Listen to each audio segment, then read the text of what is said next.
Unexpected Man United priority after Casemiro exit announcement. Fabrizio Romano has revealed an unexpected priority at Manchester United following the announcement that Casemiro will leave the club at the end of the season. Manchester United announced on Thursday evening that Casemiro will be leaving the club when his contract expires at the end of the season. Casemiro moved to Old Trafford from Real Madrid in the summer of 2022 and has won the Carabao Cup and FA Cup in that time. He scored the opener in the 2023 Carabao Cup final against Newcastle. It is a move that is understandable due to the enormous wages the Brazilian earns. However, it further underlines the need for midfield reinforcements at the club. There are rumors that United will be aiming to sign at least 2 first-team midfielders in the summer transfer window, with the likes of Carlos Baleba and Elliot Anderson linked with the club. Romano reveals unexpected United priority after Casemiro exit. United are clearly going to strengthen their midfield depth this year, but they will also be wanting to keep hold of their best talents. Bruno Fernandes is the club's best player and reports suggest that United want him to stay for at least one more season, while Kobbie Mainoo's recent resurgence is a boost to the midfield. Mainoo barely played under former boss Ruben Amorim and he even wanted to leave the club on loan. Now, under Michael Carrick, he looks set to take a main role in the team. According to Fabrizio Romano, United also now see it as a priority to agree to fresh terms with Mainoo on a new and improved contract. Man United believe that the contract of Kobbie Mainoo, especially after the decision to part ways with Casemiro at the end of the season, is really one of the priorities, Romano said on his YouTube channel. Contract talks will continue between Kobbie Mainoo and Manchester United. Kobbie Mainoo is more than happy to stay if he is playing. It is not something to agree today, tomorrow. It is going to take some time, but Man United's intention is to show their confidence in Kobbie Mainoo. Mainoo turn unexpected. Only a few weeks ago, it seemed like Mainoo could try and push for a loan departure last month, and now his contract renewal is being described as a priority for the club. It is an unexpected turn but one that was always going to happen after Amorim departed the club. Casemiro's exit at the end of the season is clearly a factor, but United were planning for a new contract for Mainoo before Amorim even arrived at the club. Read more, Manchester United to hold internal meeting with Michael Carrick about sudden January transfer. The youngster is still on the same contract he broke through with and he deserves a pay rise to put him in line with others in the squad. Mainoo's biggest problem under Amorim was the lack of game time he was afforded, so it is likely that these conversations are fairly straightforward if he is playing consistently under Carrick for the rest of the season. Manchester United faced Derby County in the 4th round of the FA Youth Cup on Friday night, as Darren Fletcher returned to the dugout. Darren Fletcher returned to his duties as under-18s head coach on Friday night as Manchester United U18s faced off against Derby County in their first competitive game of 2026, and Fletcher's first since his first-team interim spell following Ruben Amorim's sacking. United dominated the game throughout, but it went to extra time nonetheless. JJ Gabriel and Bendito Mantato were among the danger men throughout the game, but it was James Overy who caused the first goal. I say caused, as the young Australian merely put a good ball into the box before Luca Crolla turned it into his own goal. Chido Obi scored just minutes later after pouncing on a loose ball. The former Arsenal forward ran the ball to goal before chipping the goalkeeper with a composed finish. He came close to scoring another very similar effort in the second period of extra time, but it was Derby who converted the third goal of the game. The goal came from a quick break with Cameron Byrne-Hughes caught out after sweeping. Despite the long wait for the first goal, Gabriel came close to breaking the deadlock in the 19th minute with a set of skill moves from the left wing following a James Bailey through ball.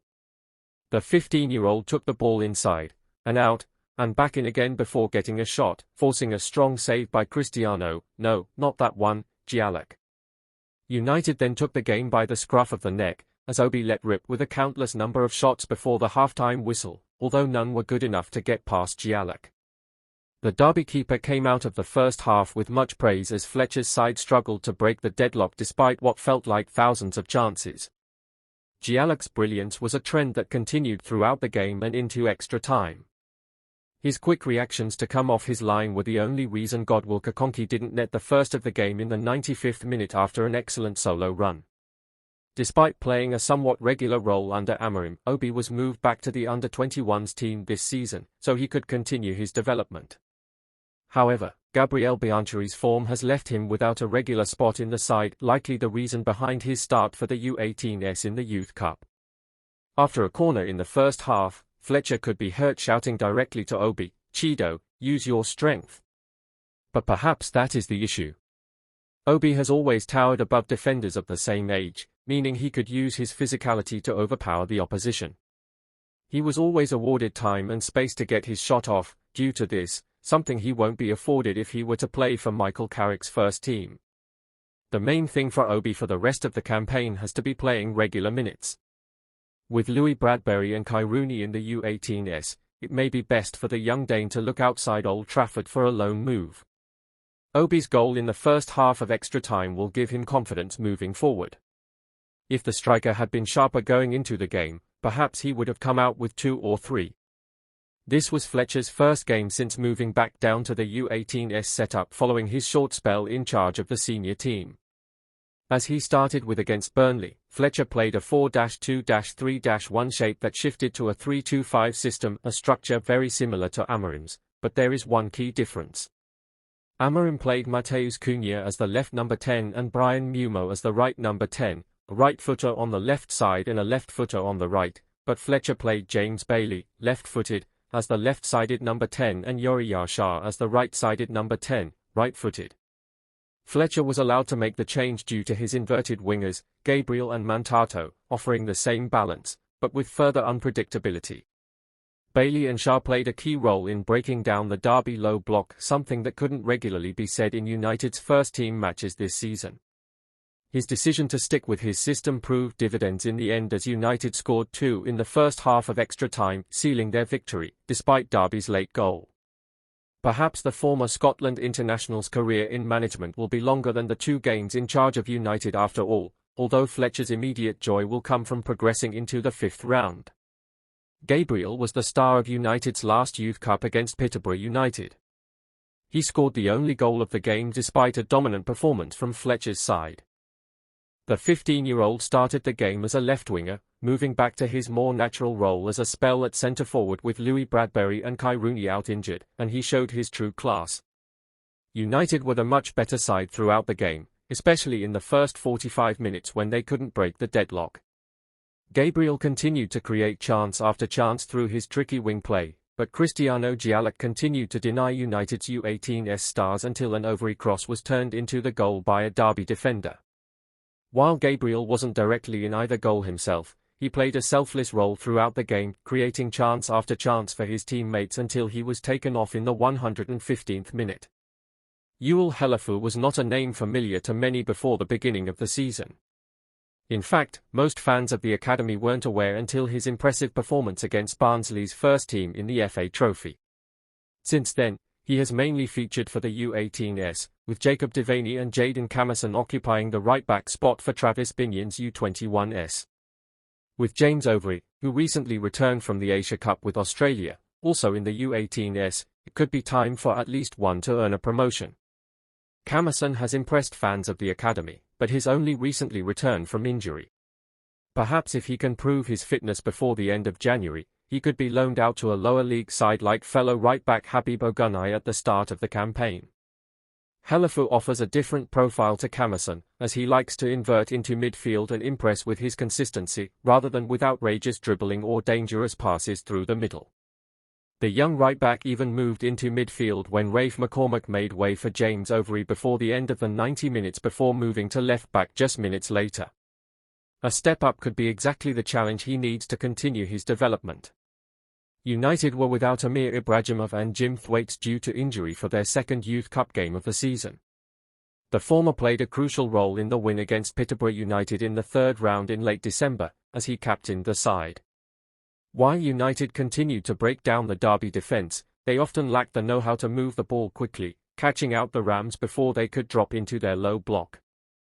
Thwaites, as a deep-lying playmaker, would have been crucial for Fletcher. Ibrahimov, though, could have been the real difference maker. The young Mancunian often finds himself on the end of cutbacks on the edge of the box for the U21s, exactly what Fletcher was missing in attacking midfield on Friday. Manchester United transfer exit could still happen before January window shuts. With what feels like an eternity since United fans have seen Tyrell Malasia's name on the starting lineup, it appears that the Dutchman could potentially be on his way out after a stagnant spell in Manchester.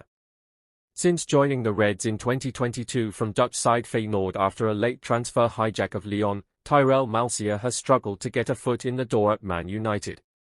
After suffering a major injury in 2023, which kept the Dutchman away for 500 days, missing 70 games, Malacia has struggled to reignite his Man United career since his time on the sidelines came to an end.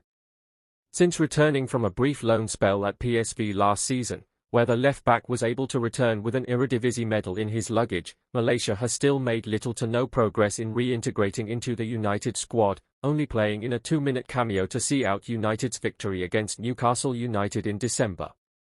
However, it now appears that Malacia may have found a last-minute pathway out of the club this January, as he continues to search for a potential spark to reignite his career. A potential exit for Tyrell Malacia this January is still on the cards after being a survivor of United's transfer bomb squad this summer, with the left-back unable to find any suitors before the end of last year's window. However, according to reports from the Manchester Evening News, United are still yet to make a final decision on whether Malacia will be allowed to leave before the conclusion of the transfer window at the end of the month. Nevertheless, it has also been reported that there is still interest from potential suitors in Europe, with attention alleged to have come from Italy, Spain, and Turkey this month. Despite recently beginning to make a few more consecutive appearances on United's bench after a long period out of the matchday squad, this could soon come to an end with Nasser Mazraoui set to return from AFCON after making it to the final with Morocco. He will likely retain his spot in the squad from Malacia upon return, which could become a deciding factor in the Dutchman's future and any potential exit.